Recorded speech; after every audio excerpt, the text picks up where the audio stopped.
안녕하세요. 배신의 장미입니다. 오늘의 사연 시작하겠습니다. 저는 30대 초반의 여자입니다. 3년 넘게 교제하던 연인과 예식장 문턱까지 갔다가 파혼하고 헤어진 경험이 있습니다. 다니는 회사와 주변인들에게 결혼한다고 소문 다 내놨는데 파혼하고 나서 한동안 결혼식 안 한다고 해명하느라 진땀을 뺐었죠. 일일이 해명하기도 힘들고 회사에서 구설수에 오르락내리락 하는 것이 싫어서 직장은 그만둘까도 생각했었지만 잠깐의 창피함 때문에 젊은 날의 청춘을 바쳤던 회사를 떠나기가 너무 아까웠습니다. 다행히 저에 대한 루머는 몇 개월 만에 종식이 되었지만 그 여파로 저는 아직까지 다른 남자와의 교제에는 엄두도 못 내고 있죠. 반면에 파혼한 전 남자친구는 새로운 사람과 교제를 한다고 알려왔는데 저랑 좀 친분 있는 회사 동생이더라고요. 저와 전 남자친구는 같은 계열 회사의 커플이었는데 저랑 헤어지고 나서 하필이면 제가 근무하는 계열사 여직원과 교제하는 배짱은 무엇인지 참 어이가 없더라고요. 몰랐으면 넘어갈 일이지만 알았는데 그냥 넘어갈 순 없었죠. 저는 전 남자친구의 새 여자친구를 불러다가 한마디 해주었습니다. 네 남자친구 예전 내 남친이었잖아. 결혼한다고 청첩장 돌렸다가 파혼한 내 전 남친 말이야. 워낙 흔한 이름이니까 기억한들 몰랐을 거야. 그치? 너 생각해서 내가 파혼한 이유 알려주려고. 한마디로 그 집 아버지는 말종이고 그 집 엄마는 상 또라이야. 그래서 내가 파혼한 거야. 참고해. 네 인생을 위해서 정말 진지하게 해주는 조언이니까. 다음날 전 남자친구에게 연락이 왔는데 지랄지랄을 떨더라고요. 저는 그러든가 말든가 전화를 끊어버렸습니다. 그리고 얼마 후에 낯선 번호로 전화가 왔는데 전 남친 어머니더라고요. 제게 조근조근한 목소리로 사람 도리상 그러는 거 아니라고 하더라고요. 저는 할 말이 많았지만 간결히 말해주고 끊었습니다. 아줌마가 사람들이 운운하는 거 우스운 거 아시죠? 그쪽이나 사람들이 하면서 남에게 배나라 감나라 하세요. 저는 제가 알고 있는 어떤 한 여자의 인생이 덧없이 망가질까 봐서 사실만을 이야기해준 것 뿐이라고요. 그리고 앞으로 아줌마 아들이 만나는 여자마다 내가 어떻게 해서든 왜 파혼했는지에 대해 알려주려고요. 그러니 아줌마 아들이 우리 직장 관두고 저와 인연이 안 닿은 곳으로 사라지는 게 그나마 결혼시킬 수 있는 방법일 거예요. 아시죠? 아줌마 아들 저와 대학 동창인 거, 그리고 같은 계열 회사에 다니는 것도 일을 어째요? 내 손에서 빠져나갈 방법이 많진 않겠네요. 기대하시라고요. 제가 얼마나 독한 애인지 알려드릴 테니까요. 본심으로 복수하겠다는 것은 아니었고요. 그냥 말로만 사납게 이야기한 것 뿐입니다. 저 그렇게 독한 여자는 아니거든요. 저도 제 인생을 살아야지 돈과 시간 들여서 복수한들 뭐가 이득 볼 게 있나요. 그럼 제가 파혼할 수밖에 없었던 사정에 대해 주저리 해보려고요. 저와 남자친구는 업무상 교류하다가 교제하게 된 사이였습니다. 같은 회사의 계열사 간의 업무 교류이기 때문에 다소 느슨하고 농담도 많이 오가면서 서로에 대한 호감도 높아졌죠. 더군다나 사석에서 만나 대화했을 땐 같은 대학 동창인 것을 안 이후로는 급격히 친해졌어요. 제가 동종회사의 계열사이긴 하지만 엄연히 말하면 입사 선배였기에 남자친구도 제게 늘 선배님 했었는데 첫 번째 데이트 이후로 호칭도 나니 너니 하면서 자연스러웠죠. 사내 연애다 보니까 주변에 알려져 좋을 것이 없었기에 저희의 연애는 비밀리에 이루어졌습니다. 교제하고 상당한 시일이 흐르는 알게 된 사실은 저희 사이에 비슷한 공통점이 많다는 것이었습니다. 특히 둘 다 가정 형편상 썩 좋은 환경은 아니었습니다. 저 같은 경우는 엄마가 아버지랑 일찌감치 헤어지시고 엄마가 혼자 일을 해서 저를 키웠는데 제가 취직할 때까지 늘 없이 살았었어요. 남자친구의 경우는 두 분 다 계시지만 그쪽 아버님이 사업에 실패한 이후로 술로 나날을 보내시느라 제대로 된 경제활동을 못하신다는 것이었습니다. 그러다 보니 고등학교 때부터 쪼들렸다고 하더라고요. 교제한 지 한 해, 두 해가 지나고 남자친구의 속사정이 하나 둘씩 눈에 들어오더라고요. 남자친구의 안색이 종종 어두울 때가 있었는데 처음에는 회사 일 때문에 스트레스가 많아서라고 했지만 어느 날부터는 제게 한 번씩 속사정을 터놓더라고요. 그건 부모님에 관한 문제였습니다.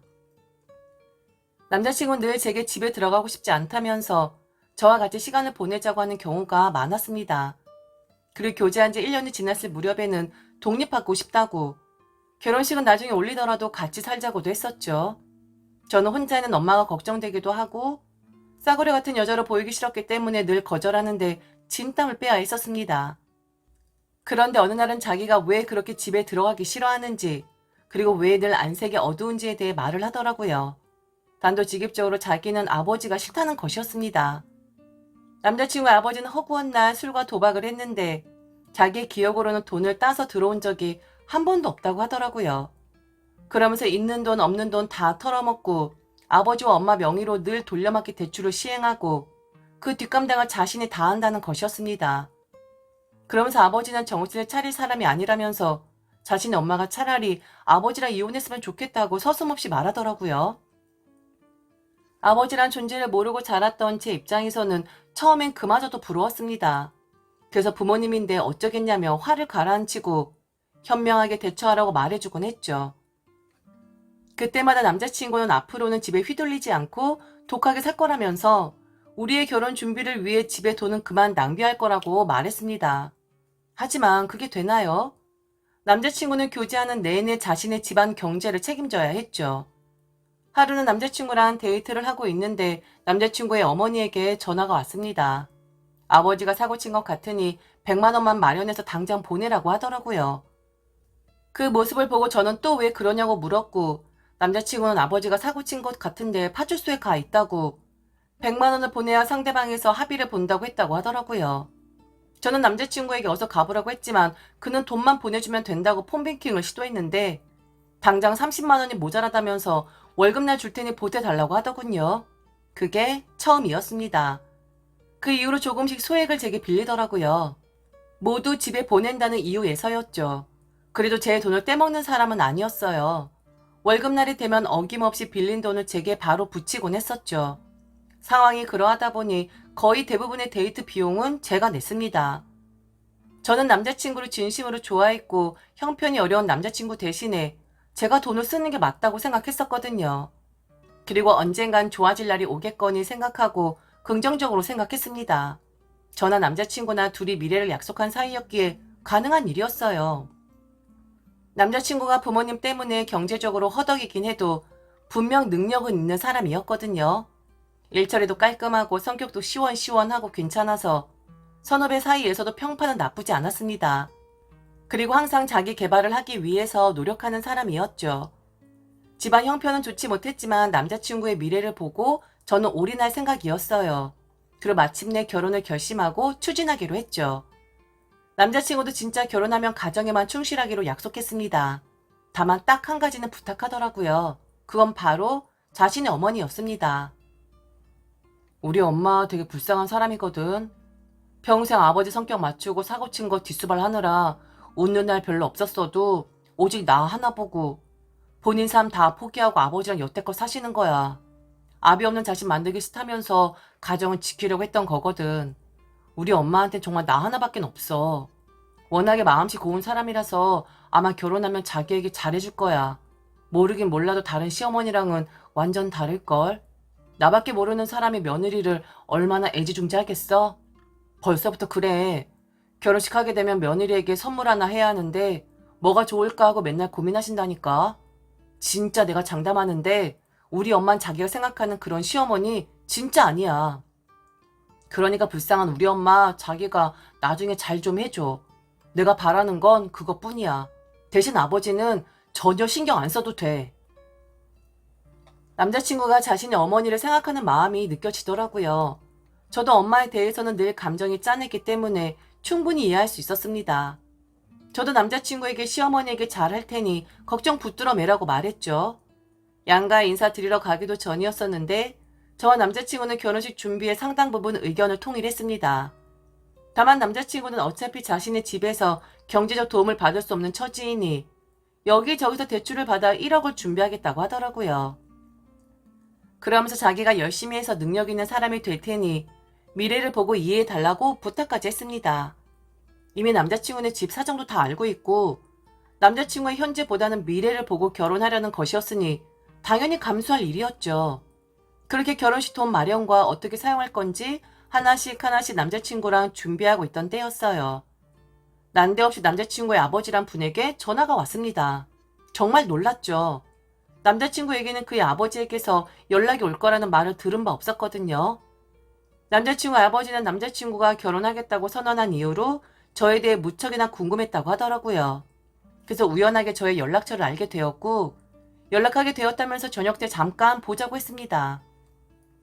대신 남자친구가 알면 싫어할 수 있으니 알리지 말아달라고 하더라고요. 괜히 할 말이 있다면서 말이죠. 저는 남자친구에게 말해야 하나 말아야 하나 고민했는데 어차피 결혼할 거 미래의 시아버지에게 점수 잃을 필요 없다는 결론이었습니다. 남자친구의 성격상 자신의 아버지와 한바탕 할 것 같았거든요. 그래서 그날 남자친구의 아버지와 처음 만났고 결국 500만 원을 뜯기게 되었죠. 아들 녀석이 아가씨에게 나에 대해 뭐라 말했는지 몰라도 내가 사업을 하나 하고 있거든. 그런데 지금 갑자기 자금 사정이 어려워졌네. 둘이 결혼한다고 하니 내가 가만히 있을 수가 있나. 그래서 결혼식 비용 만들려고 내가 큰 작업 하나 들어갔는데 돈이 모자라네.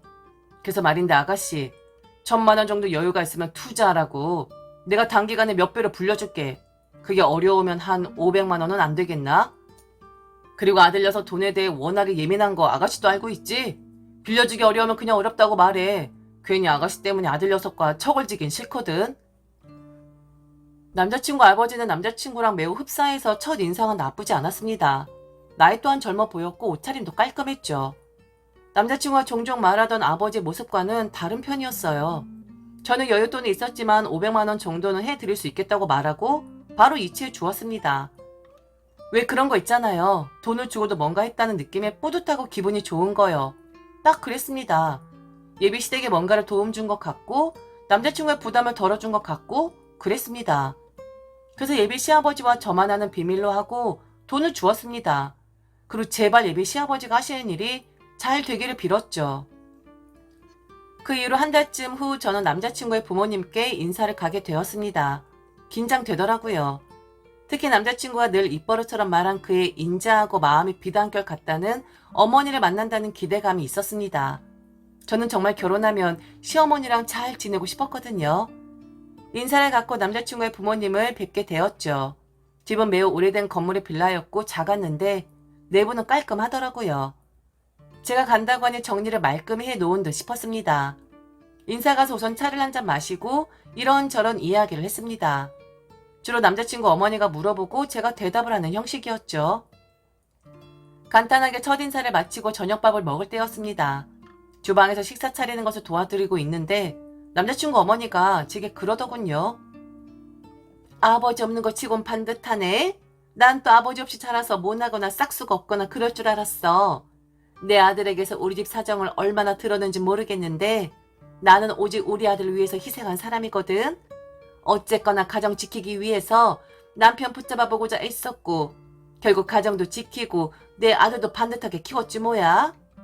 우리 아가씨 어머님은 무슨 연유로 이혼하셨는지 몰라도 나는 좀 다르거든. 여하튼 이렇게 만나보니 좋은 사람인 거 알겠고 어머니가 그래도 딸내미 하나는 잘 키웠다고 생각해. 그 부분은 고맙네. 순간 이게 뭐지? 라는 생각이 들었습니다. 갑자기 뒤통수를 맞는 느낌이랄까요? 왜 갑자기 우리 엄마의 이혼 이야기는 하시는 것이며 아버지 없는 자식이라는 표현은 왜 하시는 것인지 초반부터 기싸움을 하자는 것인가 싶었어요. 멍한 느낌에 아무런 답변도 할 수 없었습니다. 저는 식사 차리는 것을 대충 도와드리고 남자친구의 방으로 가서 남자친구에게 어머니가 한 말에 대해서 왜 그러신 거냐고 따지듯 물었어요. 그리고 기분이 안 좋다고도 말했죠. 그랬더니 남자친구 반응이 제가 생각했던 것과 다르더라고요. 난 잘 모르겠는데 네가 어떤 부분에서 기분이 나쁜지. 엄마 말은 자기가 바르고 예쁘다고 말하는 것 같은데 왜 그렇잖아. 이혼한 가정 애들에 대한 편견? 뭐 그런 거 있지 않으셨겠어? 그런데 막상 이야기해보니 그런 애들이랑 자기랑 차원이 다르다. 뭐 그런 걸로 들리는데? 자기가 너무 예민하게 받아들이는 것 같아. 이제 얼마 안 남았으니까 얼른 저녁 먹고 나가서 영화나 한 편 보자. 뭐가 괜찮다는 것인지, 그리고 남자친구는 자기 어머니에 대해 뭐가 그리 대단한 것인지 저를 이상한 사람으로 몰아가는 듯 했습니다. 뭘 한마디 하려는 찰나에 밥 먹으러 나오려는 남자친구의 어머니의 목소리가 들렸고 저는 남자친구에게 이끌려 식탁에 갔죠.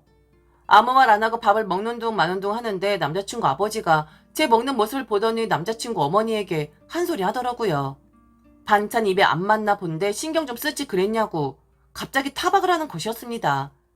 남자친구 어머니는 한숨을 쉬고 남자친구 아버지 언성은 높아지고 급기야 숟가락을 밥상에 탁 하고 내려놓으시더라고요. 그리고는 다시 차리라며 거실로 나갔죠. 그 집 분위기를 알만했습니다.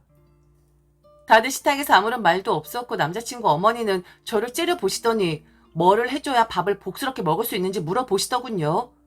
순간 눈물이 나오려는 것을 참고 너무 긴장했는지 밥이 잘 안 넘어가는 것 뿐이라고 말하고 다 맛있다고 했습니다. 남자친구 어머니는 제 말을 듣고 거실로 가더니만 남자친구 아버지에게 너무 긴장해서 그런 것 같다면서 그래도 며느리감이 왔는데 오늘만 조용히 넘어가 달라고 부탁을 하더라고요. 남자친구 아버지는 무슨 큰 양보라도 한 듯이 커흠거리며 식탁으로 돌아와 앉았습니다. 그렇게 조용히 밥을 먹고 있는 중에 남자친구 어머니가 한마디 하더라고요. 그리고 높아심이 하는 말인데 설마 모친께서 딸내미 시집 보내고 재혼하신다거나 그런 건 아니겠지? 내가 최근에 그런 여자를 봐서 말이야. 거기도 아가씨랑 비슷한 처지였는데 딸내미 시집 보내고 바로 재혼을 하지 뭐야. 그런데 재혼남이랑 사위랑 사이가 불편했는가 봐. 서로 싸우고 난리도 아니었어. 결국 이혼했지 뭐야. 내 아들도 설마 그렇게 만드는 건 아니지? 그 부분만 한번 알아봐줘. 그래야 나도 이 결혼 허락할 것 같아. 처음엔 서러웠는데 그 말 듣고 나서 울분으로 바뀌었습니다. 어떻게 처음 만난 자리에서 그렇게 말할 수가 있는지 도통 상식으로 이해가 안 가더라고요. 남자친구는 아무 말도 안 하고 밥그릇에만 고기를 받고 있고 이게 뭔가 싶더라고요. 저는 순간적으로 이거 깨야겠다 생각이 들었어요. 듣자 하니까 너무 예의가 없으시네요. 왜 자꾸 저희 엄마는 들먹거리시는 거예요? 저도 이딴 집구석을 시댁이라고 모시고 싶진 않네요. 제가 이 남자와 결혼하려고 했던 이유는 그래도 개차반 같은 아버지 밑에서 바르게 자랐고 미래가 창창한 사람이라서 결혼하려고 했던 거거든요. 아줌마 아저씨 보고 결혼하라는 것이 전혀 아니에요. 그런데 보니까 아버지란 사람은 이 남자한테 듣던 대로 상종 못할 사람이고 어머니란 사람은 개념을 물에 말아 드셨는지 아니면 정신이 횟가닥 하신 것인지 귀신 씨나락 까먹는 소리만 하시네요. 됐고요. 이 결혼 안 해요. 그리고 너 진짜 내가 알던 남자친구 맞니? 이런 상황인데 어떻게 니네 엄마 입막음할 생각을 안 해? 10개 물속은 알아도 사람 속은 알 수 없다더니 3년을 만나고도 내가 너를 다 아는 게 아니었구나? 이제라도 알게 해줘서 고맙네. 내 발등 도끼가 아니라 전기톱으로 자를 뻔했어 내가. 니네 아버지가 빌려간 돈 500만 원 내일 당장 나한테 붙이고 앞으로 연락하지 마라. 돈 내일까지 안 붙이면 사내 게시판에 너에 대한 이야기 다 불어버릴 줄 알아. 진짜 무슨 이런 막장 같은 집구석이 다 있어. 진짜 하늘이 날 도우셨구나. 저는 제 할 말만 하고 뒤도 안 돌아보고 뛰쳐나왔습니다.